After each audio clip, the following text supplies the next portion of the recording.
한국이 일본보다 더 강한 나라라고요? 그게 말이나 됩니까? 우리가 가르쳐준 나라가 이제 와서 은혜는커녕 주인을 물어뜯는 개와 다를 바 없습니다. 세계 최고 명문대학 프린스턴의 강의실에서 터져나온 충격적인 망언. 한 일본 유학생의 입에서 나온 이 말은 순식간에 교실 전체를 얼어붙게 만들었습니다. 대한민국이 일본을 뛰어넘었다는 사실이 그토록 받아들이기 힘들었던 걸까요? 아니면 그들의 가슴 속에 숨겨진 또 다른 이유가 있었던 걸까요? 그날 강의실에서 무슨 일이 있었는지 그 현장에 있었던 미국 학생의 사연을 통해 낱낱이 파헤쳐 보도록 하겠습니다. 프린스턴 대학교 국제관계학 강의실은 오후 햇살이 비치는 창문 너머로 평화로워 보였습니다. 그러나 오늘 수업은 평소와 다른 긴장감이 감돌 예정이었죠. 존 밀러는 늘 앉던 자리, 강의실 중앙에서 약간 앞쪽 자리에 앉아 노트북을 펼쳤습니다. 대부분의 학생들이 그러하듯 존도 평범한 국제관계학 전공 학생이었어요. 다만 그에게는 특별한 이유가 있었습니다. 존의 할아버지는 베트남전 참전 용사였고 그곳에서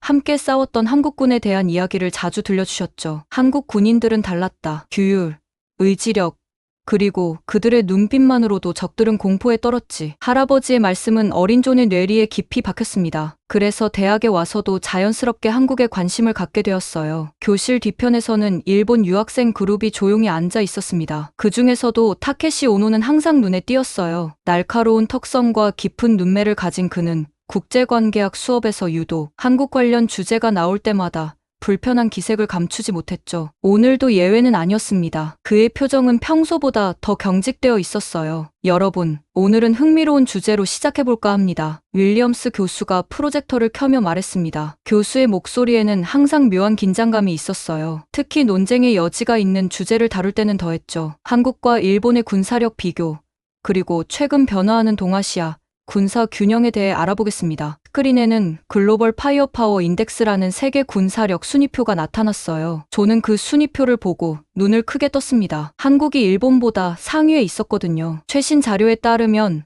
한국군이 세계 5위에 올랐습니다. 놀랍게도 일본을 뛰어넘었죠. 윌리엄스 교수의 말에 강의실 전체가 술렁였어요. 저는 뒤를 돌아 타케시를 포함한 일본 학생들의 반응을 살폈습니다. 그들의 표정이 순식간에 굳어졌어요. 특히 타케시는 입술을 꽉 다문 채 노트북을 신경질적으로 두드리고 있었죠. 윌리엄스 교수는 이어서 한국군의 첨단 무기 체계와 실전 경험에 대해 설명하기 시작했습니다. 한국군은 분단 이후 지속적인 위협 속에서 실전에 가까운 훈련을 해왔어요. 베트남전, 이라크전 등 실제 전투 경험도 있죠. 그리고 최근에는 자체 기술력으로 개발한 첨단 무기 체계를 갖추고 있습니다. 프레젠테이션 화면이 바뀌며 한국의 첨단 무기들이 차례로 등장했어요. 저는 그 무기들을 보며 할아버지의 이야기가 떠올랐습니다. 그때도 지금도 한국군은 특별한 존재였나 봅니다. 타케시의 표정은 점점 일그러져 갔습니다. 윌리엄스 교수가 프레젠테이션을 넘길 때마다 그의 얼굴에는 불편함이 깊게 새겨졌어요. 손가락으로 노트북 키보드를 더욱 세게 내리치는 소리가 주변 학생들에게도 들릴 정도였죠. 타케시의 눈빛에는 분노와 함께 믿기지 않는다는 감정이 교차했습니다. 그는 평소에도 한국 관련 주제에 예민하게 반응했지만 오늘은 그 정도가 임계점을 넘어선 듯했어요. 교수의 설명이 계속될수록 강의실의 공기는 더욱 무거워졌습니다. 특히 한국의 국방 예산이 일본을 추월했다는 차트가 화면에 표시되었을 때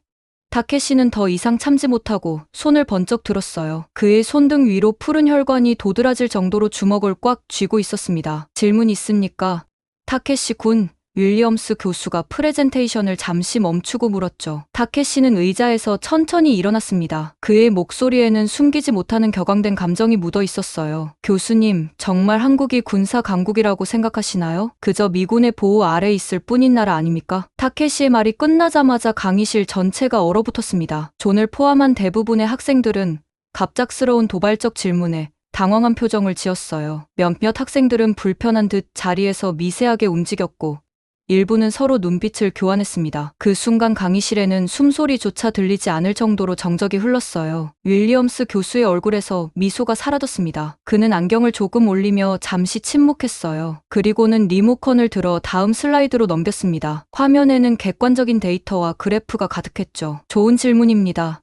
타케시 군. 교수의 목소리는 차분했지만 단호했어요. 그러나 당신의 인식은 다소 편향된 것 같군요. 객관적인 데이터를 함께 살펴봅시다. 교수는 레이저 포인터로 화면의 그래프를 가리켰습니다. 그래프에는 한국의 독자적인 무기 개발 성과가 연도별로 명확하게 표시되어 있었어요. 교수는 특히 K2 흑표 전차, KF-21 보람의 전투기, 그리고 초정밀 탄도미사일 개발 성과를 하나씩 짚어갔습니다. 그의 설명은 냉정했고 감정보다는 사실에 기반했죠. 한국은 현재 세계에서 손꼽히는 방위산업 기술력을 보유하고 있습니다. 특히 주목할 점은 이러한 기술이 미국이나 다른 나라에서 단순히 수입된 것이 아니라 한국의 독자적인 연구개발을 통해 이루어졌다는 사실이에요. 윌리엄스 교수의 말이 이어질수록 타케시의 얼굴은 점점 더 창백해져 갔습니다. 그의 입술은 미세하게 떨리고 있었고 손끝은 하얗게 변할 정도로 주먹을 꽉 쥐고 있었어요. 다른 일본 학생들도 불편한 기색이 역력했습니다. 그들은 서로 작은 목소리로 일본어로 속삭였고 몇몇은 노트북에 무언가를 급하게 검색하는 모습이었죠. 저는 이 광경을 흥미롭게 지켜보았습니다. 그의 머릿속에는 할아버지가 들려주셨던 한국군의 대한 이야기가 다시 한번 떠올랐어요. 그리고 지금 눈앞에서 펼쳐지는 상황이 단순한 학문적 토론을 넘어 역사와 현실이 충돌하는 순간임을 느꼈습니다. 교수의 설명은 계속되었습니다. 슬라이드가 넘어갈 때마다 한국군의 현대화된 모습과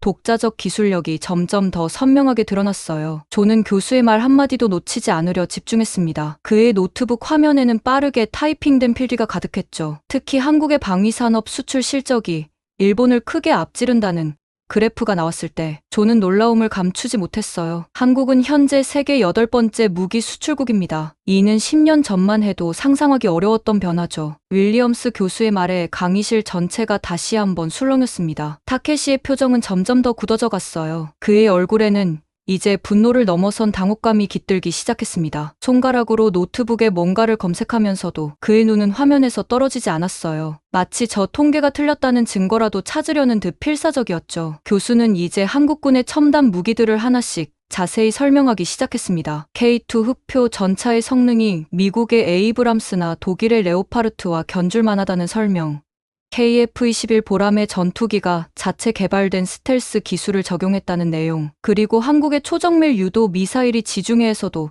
실전 배치되어 있다는 사실이 차례로 언급되었어요. 타케시는 더 이상 참을 수 없다는 듯 다시 한번 손을 번쩍 들었습니다. 이번에는 허락을 기다리지도 않고 자리에서 벌떡 일어났어요. 그의 얼굴은 붉게 달아올라 있었고 목소리는 평소보다 한 옥타브 높았습니다. 이건 너무 편향된 설명이에요. 교수님. 한국은 일본 덕분에 근대화된 나라입니다. 과거에는 총 하나도 만들지 못했죠. 타케시의 마지막 문장이 떨어지자마자 강의실은 완전한 정적에 휩싸였습니다. 몇몇 학생들은 충격받은 표정으로 타케시를 바라보았고 다른 학생들은 불편한 듯 자리에서 몸을 비틀었어요. 특히 교실 앞쪽에 앉아있던 아시아계 학생 몇 명의 얼굴이 순식간에 굳어졌습니다. 윌리엄스 교수는 잠시 침묵했습니다. 그의 표정은 이제 완전히 심각해졌어요. 천천히 안경을 벗어 닦으며 깊은 숨을 내쉬었죠. 교수의 그 행동에서 저는 폭풍전야의 고요함을 느꼈습니다. 타케시 군, 당신의 발언은 학문적 토론의 범위를 넘어선 것 같군요. 교수의 목소리는 차갑고 단호했어요. 역사적 사실에 대한 당신의 해석이 객관성을 잃고 있습니다. 윌리엄스 교수는 리모컨을 들어 다음 슬라이드로 넘겼습니다. 화면에는 한국의 삼국시대부터 이어져 온 금속 재련 기술과 화약 무기 발전사가 나타났어요. 특히 세계 최초의 화포인 화차와 신기전이라는 다연장 로켓이 강조되어 있었습니다. 한국은 15세기에 이미 세계 최초의 다연장 로켓 시스템을 개발했던 나라입니다. 역사적 맥락을 이해하는 것이 중요하죠. 교수의 말이 이어질수록 타케시의 얼굴은 점점 더 창백해졌습니다. 그는 이제 자신의 발언이 단순한 학문적 반박을 넘어 정치적, 역사적으로 민감한 영역을 건드렸다는 것을 깨달은 듯했어요. 하지만 그의 눈빛에서는 여전히 굴복하지 않으려는 완고함이 느껴졌습니다. 윌리엄스 교수는 타케시의 도발적인 발언에도 침착함을 유지했습니다. 그의 눈빛은 날카로웠지만 목소리는 여전히 학문적 엄격함을 잃지 않았어요. 교수는 레이저 포인터로 화면의 다음 자료를 가리켰습니다. 그것은 한국군의 현대 무기 체계와 일본 자위대의 장비를 비교한 표였죠. 여러분, 객관적인 데이터를 보시죠. 한국의 국방 기술은 단순히 외국 무기를 들여오는 수준을 넘어섰습니다. K-92 흑표 전차는 독일과 미국의 기술 자문을 받았지만 핵심 설계와 기술은 한국의 독자적인 것이에요. 교수의 설명이 이어질수록 타케시의 얼굴은 점점 더 창백해졌습니다. 그의 손가락 마디가 하얗게 변할 정도로 책상 가장자리를 꽉 쥐고 있었어요. 눈꺼풀이 미세하게 떨리는 것이 멀리서도 보일 정도였습니다. 더 나아가 한국은 현재 세계에서 유일하게 전투기 개발 프로그램을 성공적으로 진행 중인 나라 중 하나입니다. 영국, 프랑스, 독일이 공동으로 개발한 유로파이터 EU 독자 개발된 전투기는 KF-21이 거의 유일하죠. 이 말에 강의실의 학생들 사이에서 작은 탄성이 흘러나왔습니다. 저는 지금 교수가 말하는 내용이 단순한 군사력, 비교를 넘어 기술 독립성과 국가 주권에 관한 더 깊은 이야기라는 것을 직감했어요. 그의 시선이 타케시에게 향했습니다. 타케시는 이제 완전히 궁지에 몰린 표정이었죠. 윌리엄스 교수는 계속해서 한국군의 강점을 짚어나갔습니다. 한국군의 가장 큰 강점은 단순한 장비의 숫자나 최신성이 아닙니다. 그것은 바로 실전에 가까운 훈련 강도와 조직력에 있어요. 슬라이드가 넘어가면서 한국군의 혹독한 훈련 장면들이 나타났습니다. 눈보라 속에서 진행되는 동계훈련, 폭염속 행군, 그리고 실전과 거의 유사한 대규모 합동훈련 장면들이었죠. 학생들의 눈에는 경이로움이 어렸습니다. 한국은 여전히 정전 상태의 분단국가입니다. 그들에게 군사력은 단순한 과시가 아닌 생존의 문제예요. 이것이 한국군이 세계에서 가장 실전적인 훈련을 받는 이유죠. 타케시는 이제 더 이상 반박하지 못했습니다. 그의 얼굴에는 복잡한 감정들이 교차했어요. 분노, 당혹감, 그리고 어쩌면 자신의 인식이 편향되었을지도 모른다는 작은 의심까지. 그는 입술을 꽉 깨물고 자리에 앉았습니다. 교수는 다음 슬라이드로 넘어갔습니다. 화면에는 한국군과 일본 자위대의 국제활동이 비교되어 있었어요. 한국군은 레바논,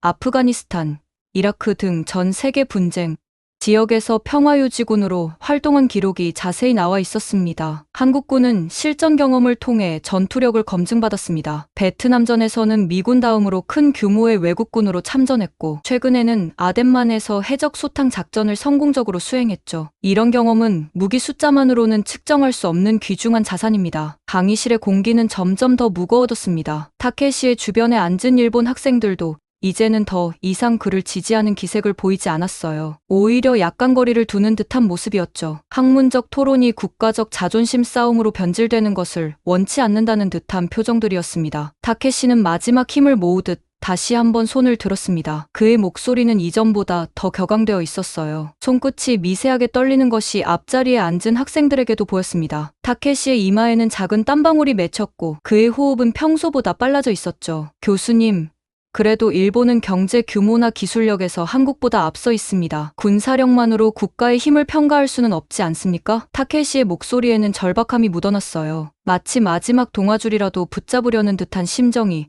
그대로 전해졌습니다. 윌리엄스 교수는 잠시 생각에 잠긴 표정을 지었습니다. 그리고는 천천히 고개를 끄덕였어요. 좋은 지적입니다. 타케시 군, 국가의 힘은 다양한 요소로 구성되죠. 경제력, 기술력, 외교력 모두 중요합니다. 하지만 오늘 우리 주제는 군사력 비교라는 점을 상기시켜 드리고 싶네요. 교수는 리모컨을 들어 다음 슬라이드로 넘겼습니다. 화면에는 이제 한국과 일본의 방위산업 자금률과 기술 독립성을 비교한 그래프가 나타났어요. 특히 한국의 방위산업 자금률이 70%에 육박하는 반면 일본은 50% 초반에 머물러 있다는 점이 강조되어 있었습니다. 실제로 일본은 여전히 미국에 상당히 의존적인 방위 체계를 유지하고 있습니다. 반면 한국은 독자적인 무기 개발과 생산에 크게 투자해왔어요. 이는 단순한 군사력 문제가 아닌 국가 안보의 자주성 문제이기도 하죠. 타케시의 얼굴이 순간 경직되었습니다. 교수의 말이 그의 자존심을 직접적으로 건드린 것 같았어요. 그는 이제 완전히 궁지에 몰린 표정이었습니다. 손으로 책상을 꽉 쥐고 있는 모습이 역력했죠. 윌리엄스 교수는 마치 최후의 일격을 가하듯 다음 슬라이드를 보여주었습니다. 그것은 한국과 일본의 실질적인 전투 준비 태세를 비교한 자료였어요. 특히 한국군이 24시간 내에 동원 가능한 병력 수와 장비 현황이 상세히 나와 있었습니다. 한국은 현역 군인 55만 명에 더해 270만 명이 넘는 예비군을 보유하고 있습니다. 그리고 이들은 단순한 수치가 아닌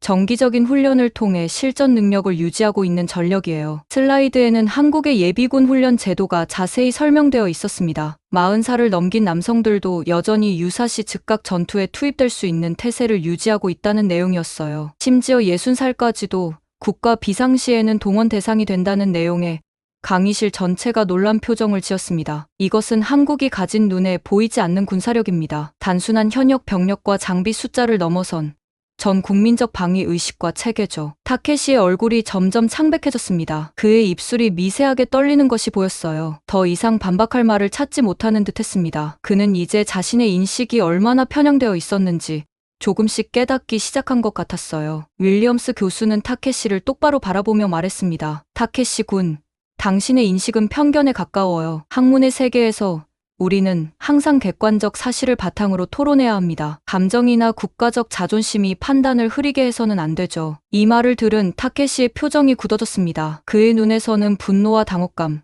그리고 어쩌면 부끄러움까지 복합적인 감정이 읽혔어요. 강의실 전체가 그를 주목하고 있었습니다. 몇 초간의 침묵이 흐른 후 타케시는 천천히 자리에서 일어났어요. 그리고는 노트북을 가방에 넣고 한마디도 없이 강의실을 떠났습니다. 타케시가 떠난 후 강의실에는 묘한 긴장감이 감돌았습니다. 학생들은 서로 눈길을 교환하거나 작은 목소리로 속삭였어요. 이런 직접적인 대립이 대학 강의실에서 벌어지는 것은 흔치 않은 일이었죠. 윌리엄스 교수는 잠시 침묵한 후 다시 수업을 이어갔습니다. 자, 이제 좀 더 깊이 있는 분석으로 들어가겠습니다. 교수의 목소리는 차분했지만 그 안에는 더욱 진지한 무게감이 실려 있었어요. 한국군이 가진 진정한 강점은 무엇일까요? 프로젝터 화면이 바뀌었습니다. 이번에는 한국군의 훈련, 체계와 조직 문화에 관한 상세한 자료가 나타났어요. 특히 병영 생활의 강도와 실전적 훈련 방식이 강조되어 있었습니다. 한국군은 세계에서 가장 혹독한 훈련을 받는 군대 중 하나입니다. 여기서 주목할 것은 단순한 체력적 고난이 아니라 극한 상황에서의 의사결정 능력과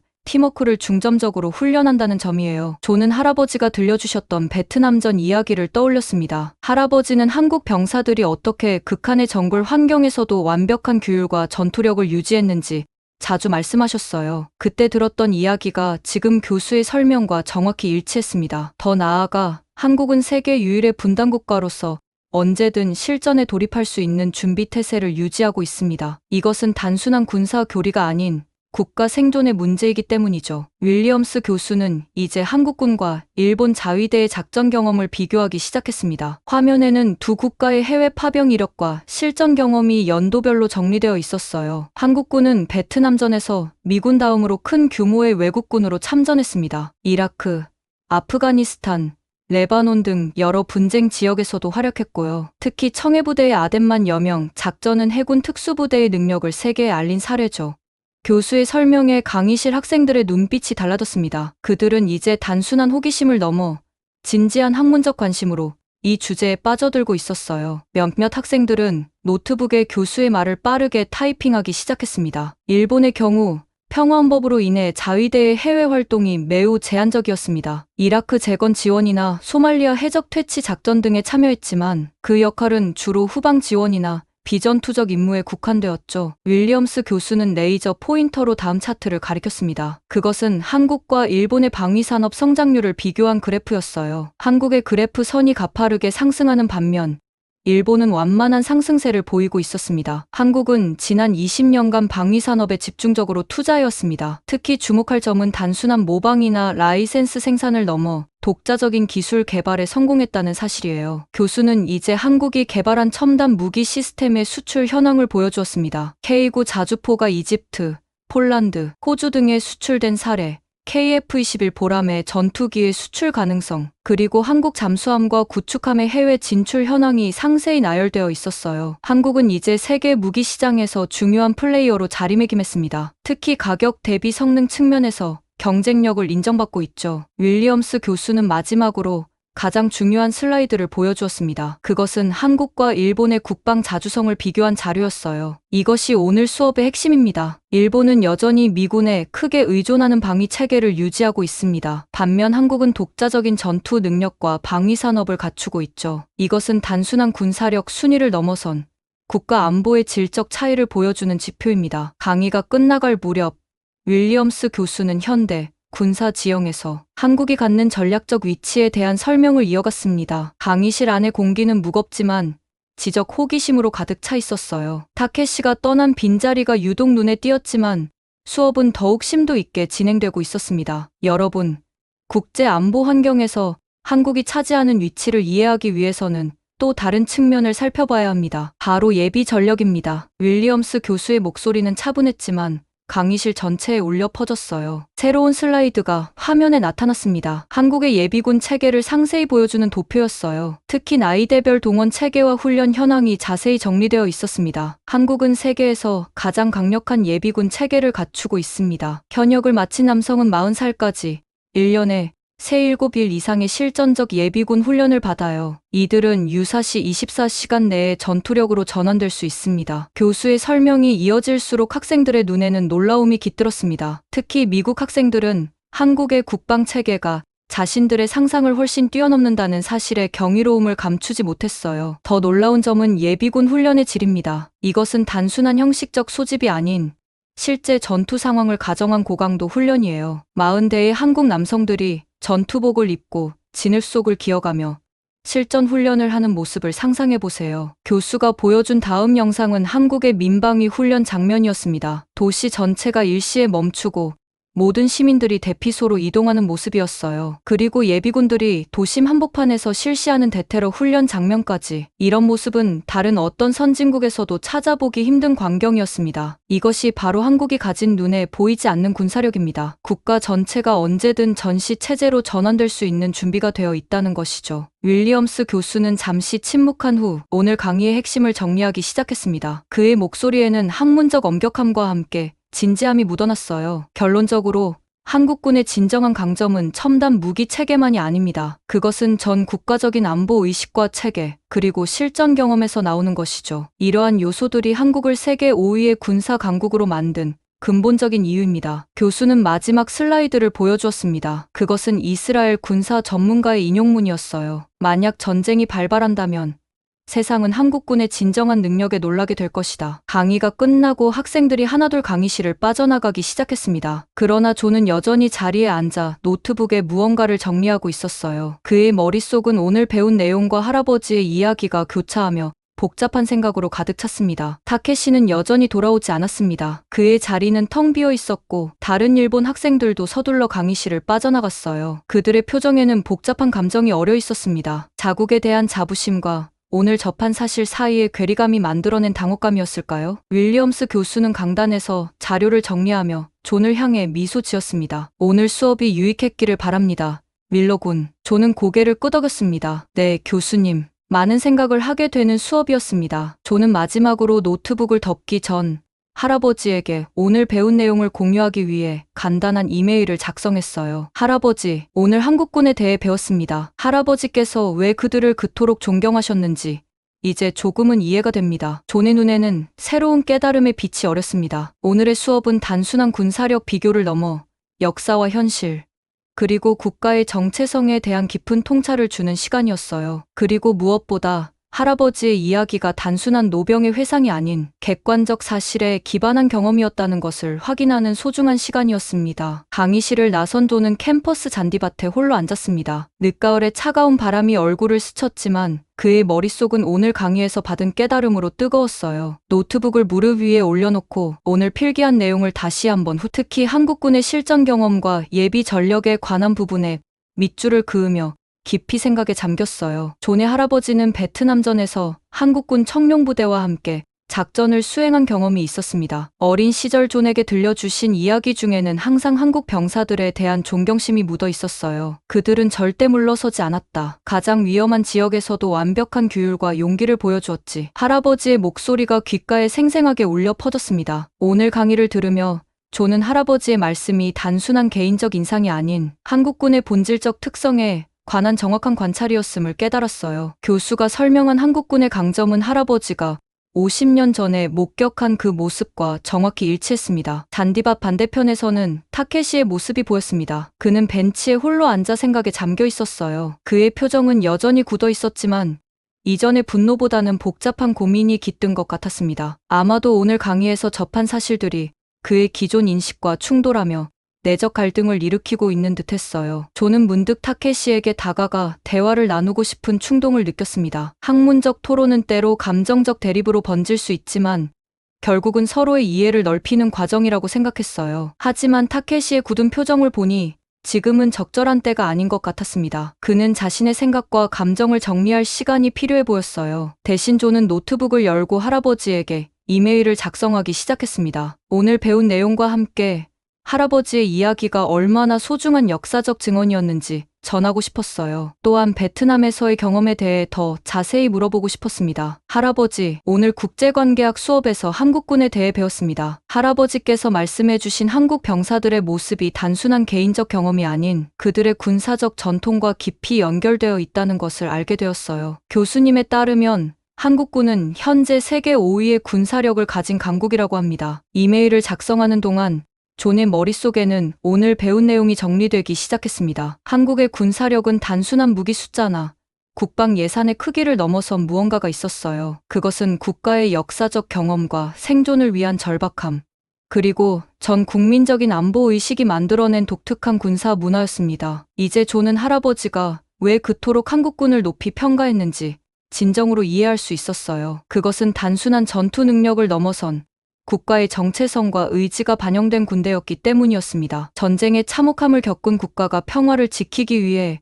얼마나 철저히 준비하는지를 보여주는 살아있는 증거였죠. 이메일을 마무리하며 존은 마지막 문장을 적었습니다. 할아버지, 전쟁은 일어나지 않는 것이 가장 좋겠지만 만약 그런 일이 벌어진다면 세상은 한국의 진정한 힘을 알게 될 것 같습니다. 할아버지께서 50년 전에 이미 그것을 보셨다는 사실이 놀랍습니다. 보내기 버튼을 누른 후 존은 깊은 숨을 내쉬었습니다. 캠퍼스의 가을 하늘은 이제 붉게 물들기 시작했어요. 그는 노트북을 가방에 넣고 일어섰습니다. 오늘의 강의는 단순한 학문적 지식을 넘어 할아버지와의 세대를 뛰어넘는 연결고리를 발견한 소중한 시간이었어요. 멀리서 타케시가 벤치에서 일어나는 모습이 보였습니다. 그의 발걸음은 무거워 보였지만 어쩌면 오늘의 경험이 그에게도 새로운 시각을 열어주는 계기가 되었을지도 모릅니다. 학문의 진정한 가치는 때로 불편한 진실을 마주할 용기에서 시작되니까요. 존은 도서관으로 향하는 길을 택했습니다. 오늘 수업에서 배운 내용을 더 깊이 연구하고 싶었어요. 특히 한국군의 역사적 발전 과정과 현대